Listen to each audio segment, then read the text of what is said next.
we're about to bring you a very rare piece of footage. Jim DeMint yesterday with our Jonathan Karl. And this is Jim DeMint actually opposing a tax cut. Take a look. Senator DeMint, thanks for taking time to talk to us. John, it's good to be with you. I got to start by asking you about Barack Obama. Mm-hmm. I mean, you saw the jobs numbers, 0 jobs created in August. His poll numbers are at or near their lows. How beatable is he right now? Well, I have to look at it as a businessman, and the things he's doing makes me want to pull my hair out. It's like he doesn't understand. He's talking about a $5,000 credit to someone a business who hires someone. The employer's not going to look out 5 or 10 years and expand their plant or something based on a temporary payroll tax cut. But it's interesting to hear you talk down a tax cut. I mean, of any kind. I mean, I understand this is a payroll. We'll take a tax cut, but if you want a company to take risk and create jobs, expand, they're not going to do it based on a payroll tax cut that might last a year, particularly when you're telling that employer their taxes are likely to go up next year when the Bush tax cuts expire. But will you support it if he comes out with a plan to, you know, cut the payroll tax? I don't know what I'll do on that. If that's all there is, it's unlikely I'm going to support it. The president needs to do something that works with our free market economy. We're not Europe.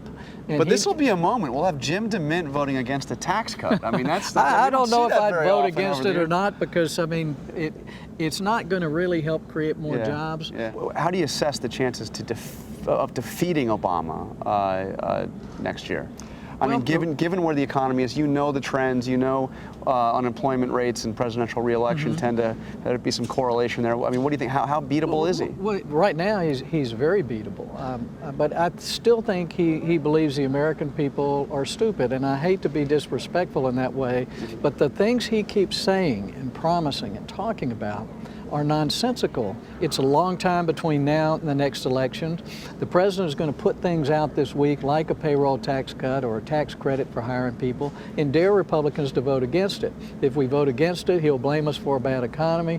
If we vote for it, then we own the economy with him. So he's trying to create a no-win political situation for us. Hopefully Republicans can show that we've got some ideas to see if the president will work with us, but frankly, I'm not sure he is able to do things that are actually American principle-oriented as far as making free markets work. And you say he thinks that the American people are stupid. That's pretty strong. Based on what he says, he says things that obviously aren't true. I'm frustrated with the president. I don't mind saying it. Are you going to go to the speech? I doubt it. Really? Well, if he sent a written proposal over first, I would go hear him explain it. But frankly, right now, I'm so frustrated, I don't think I'm going to go. But I'll wait and see. You think people will be watching? I mean, he's done this several times. He's had the joint session speech on health care. Yeah. Obviously, the states. I mean, do you think this is going to be a big, heavily watched event? This speech? I don't know. I can't imagine too many Americans wanting to hear another speech with no real plan attached. Hopefully he'll follow with a written plan, but it's likely he'll give a speech and then they'll develop a plan in the Senate probably. It's not a rational process for anyone who's ever been in business. Okay, on to 2012. Okay. You've got the forum here with the candidates. Rick Perry's not coming. Right.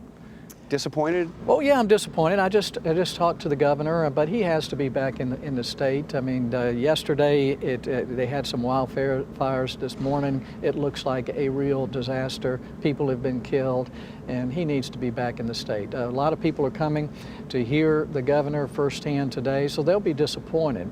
But he just said he's going to make it up to folks in South Carolina. He's going to spend extra time here. But the candidates who are here, we're really anxious to hear from, and it'll give them certainly an opportunity to appeal to the crowd that are here. Because some people are wondering why. I mean, he was at an event in Myrtle Beach this morning. He's going to be out in California for the debate on Wednesday, and you offered to change the schedule around. It seems like he could have made a quick stop before. Well, we were hoping he would, and so we were going to accommodate him in any way that we could, but that's up to the governor. He has to make his own decision, but certainly we're disappointed.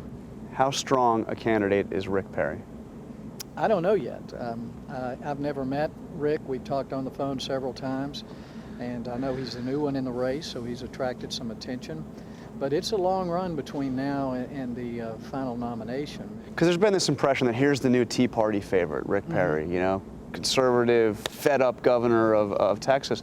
But, you know, some of the record, I mean, whether it be the obviously taken part in Al Gore's campaign back in '88, voted for the largest tax increase in Texas history in '87 and some other tax increases since then.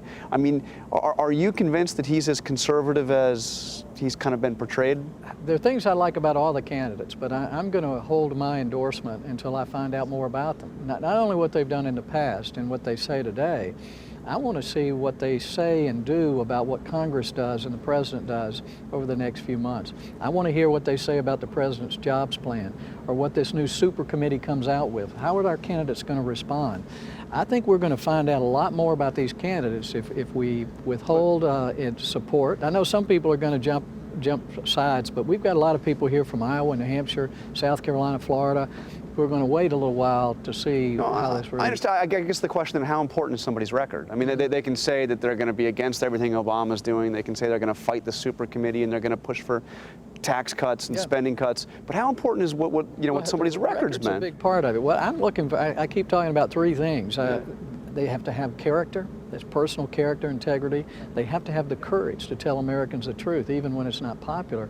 And they have to have competence, skills. They have to be able to manage the largest organization in the world. So if I'm looking for a lot of things on the resume beyond giving a good speech or what they tell me. But, Ronald Reagan was a Democrat. And certainly he became one of the premier conservatives. I'm a recovering earmarker, and I led the battle to stop earmarks. So we can give the candidates some room to change a position, but we can't give the candidates room to try to mislead us about what they've done. But you never supported Al Gore. No, I Do we have to check on that? That's one I don't think you have to check on.